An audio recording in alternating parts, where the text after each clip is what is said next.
Bonsoir et bienvenue dans 19h Sport. Nous allons parler de la rentrée sportive à Bordeaux pour les amateurs comme pour les professionnels. Avec sur ce plateau deux invités.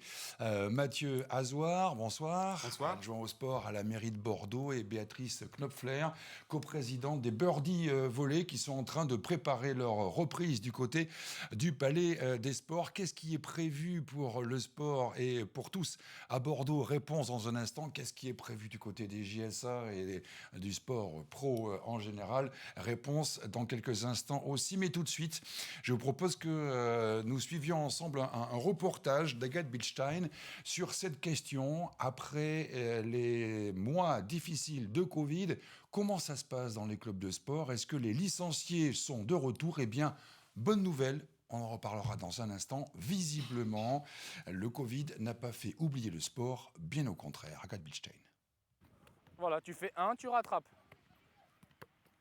Déjà, tu as fait 3. Tout à l'heure, tu n'en faisais que 1. Au club de football de la Brède, les petits sportifs étaient au rendez-vous.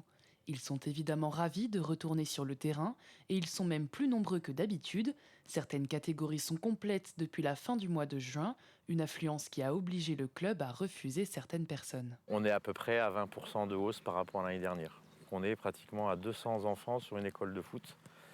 Et donc c'est très problématique en termes d'encadrement, tout simplement. J'ai d'autres amis qui sont dans d'autres sports et ils sont complets aussi. Donc ça veut bien dire que ces 2 années de privation a donné un espèce de baby-boom sur le sport. Un baby-boom sportif qui visiblement s'est généralisé. Dans ce club de basket du quartier de la Bastide, on fait le même constat. Les entraîneurs ont été obligés de diviser en 2 les groupes d'enfants. Sur les petits, on a doublé. Comparé à l'année dernière, oui, il y a pas mal de monde. Donc on ne peut pas prendre plus de 30 petits sur une séance. Parce que du coup, sur la gestion avec les coachs, c'est compliqué aussi. Ici aussi, les coachs ont dû refuser du monde pour arriver à mener les entraînements. Mais point positif cette année, les filles sont plus nombreuses que d'habitude. Probablement les conséquences d'un effet Covid cumulé au succès des Jeux Olympiques cet été. Bref, pour les clubs amateurs, la saison qui s'ouvre à peine est déjà victime de son succès. Ben voilà une émission qui commence avec de bonnes nouvelles. Plus 20% dans certains clubs, même peut-être un petit peu plus davantage de filles, une envie de faire du sport. Mathieu Azoir, ce constat, on le fait à peu près pour tous les clubs et toutes les assos sportifs de Bordeaux? On le fait globalement et nous avons eu un forum du sport qui nous a permis d'échanger avec beaucoup de dirigeants, de bénévoles et présidents de clubs. C'est un constat partagé. Je crois que la fin de votre reportage met bien en lumière les différents effets cumulatifs qui permettent d'avoir, je dirais, cette situation un peu rose. Si dans les prochaines semaines, la situation sanitaire s'améliore définitivement, je pense qu'on va retrouver enfin le joie de la pratique sportive partout sur les terrains français. Ouais, Béatrice Knopfler, c'est pareil, hein, du côté du volley, là aussi, beaucoup de demandes? Énormément de demandes, oui. Le comité de Gironde a répertorié un peu tout ça. Et même plus largement, il y a à peu près 25% de plus d'adhérents, là, d'inscrits dans les clubs de volley en Gironde et même au niveau national. C'est assez fou et c'est hyper bien, évidemment. Et pourtant, on craignait qu'avec ce Covid, effectivement, beaucoup de jeunes, notamment, s'éloignent du sport.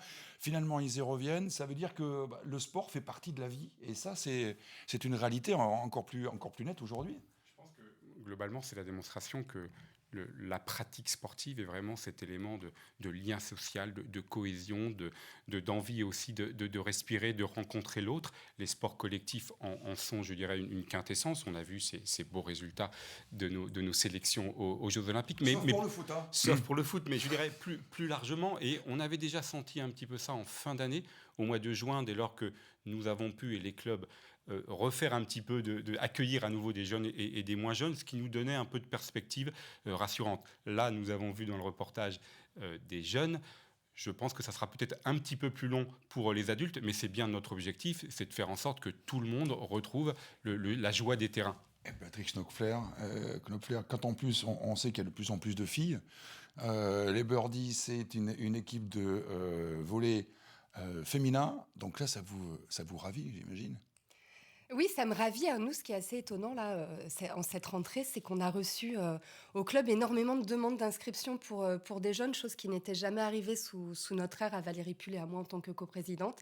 On a reçu des coups de fil de partout, des mails de partout, pour des adultes qui voulaient se mettre à la pratique. Donc là, c'est l'effet JO, je pense. Et puis peut-être la remise en forme, le sport santé, hein, ça rentre aussi en ligne de compte. Et des jeunes, des filles, beaucoup, évidemment, et aussi des garçons. Donc on a rebasculé sur nos clubs supports qui, eux, se retrouvent saturés. Donc on a rebasculé sur les autres clubs supports de la métropole qui, eux aussi, saturent. Mais moi, je suis ravie de savoir que ça sature. Alors, revers de la médaille, cette saturation, justement, là, on l'a vu dans le reportage, ça pose de vrais problèmes d'encadrement, nous disait un président de club, parce que les entraîneurs, les coachs, les bénévoles, ça se trouve pas comme ça aussi facilement. Est-ce que vous avez aussi des retours de difficultés de certains clubs qui disent, nous, on est ravis, il y a plein de monde, mais on peut pas s'en occuper? Je dirais, on le voit et évidemment, on est ravis de cette situation, mais on se heurte rapidement à deux difficultés. Et je le vois bien, je le vis au quotidien en tant qu'adjoint au maire en charge des sports. C'est la question, des équipements. Le fait que le nombre d'équipements est fini. Et à un moment donné, c'est compliqué d'accueillir tout le monde. Et le deuxième point, c'est un élément, je trouve, assez symptomatique du reportage, c'est aussi la question des éducateurs. Nous sommes nombreux à rappeler que si il y a une réussite du sport français, c'est aussi parce qu'il y a une qualité des entraîneurs qui font qu'aujourd'hui, on peut à la fois s'épanouir en faisant du sport dans une pratique totalement amateur, mais dès lors qu'on veut être dans une trajectoire de haut niveau, il y a des gens qui sont en capacité de nous tirer vers le haut. Mais pareil, ces éducateurs-là, ils ne sont pas non plus nombreux, et il y a un vrai travail, me semble-t-il, sur l'emploi dans le monde sportif. Et juste, je le signale, demain matin, Bordeaux Athlé organise un rendez-vous autour du sport et emploi, et je pense que c'est des initiatives comme ça qu'il faut aussi, multiplier pour, à la fin, avoir un nombre d'éducateurs en capacité suffisant de faire face à cet afflux. Mais c'est un travail de très long terme, évidemment. Alors, justement, vous le confirmez, Patrick Knopfler, on a eu l'occasion d'en parler, mais effectivement, durant la période Covid, les collectivités locales en général et la mairie de Bordeaux en particulier ont joué leur rôle, ont continué à vous aider. Mathieu Azoir, est-ce que justement par rapport à cette problématique, vous pouvez aider davantage financièrement les clubs justement pour former, pour trouver des encadrants? Vous soutenez cette politique? Oui, alors dans le sujet vraiment de la rentrée, c'est la mise en œuvre d'un pass sport, qui est un mécanisme, et on l'a voulu comme celui-là parce qu'il nous semblait que c'était plutôt intelligent, hein, un mécanisme initié par le gouvernement, 50 € à destination des familles, en tout cas des jeunes des familles qui sont bénéficiaires de l'allocation de rentrée scolaire. La ville de Bordeaux a calqué le même dispositif en ajoutant un complément de 20 €. On espère toucher à peu près 7500 enfants. On le verra puisque les inscriptions se font en ce moment.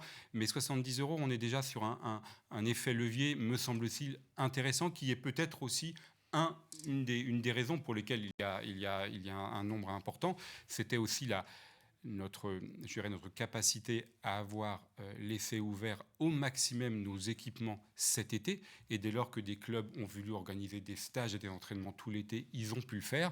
Et c'est, puisque nous évoquions aussi le forum sport qui s'est tenu cette semaine, cela fait partie des pistes d'action pour voir comment, dans le cadre de cette mandature, nous allons pouvoir faire en sorte que nos clubs se sentent vraiment accompagnés par la ville. Fin de ce Passe Sport le 31 octobre.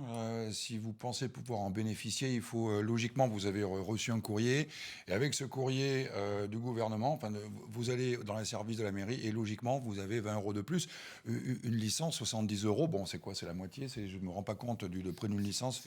C'est à peu près la moitié. Ouais, quand on regarde, il y a certaines licences qui sont plus élevées, certaines un peu moins, mais on est à peu près à la moitié d'une licence sportive.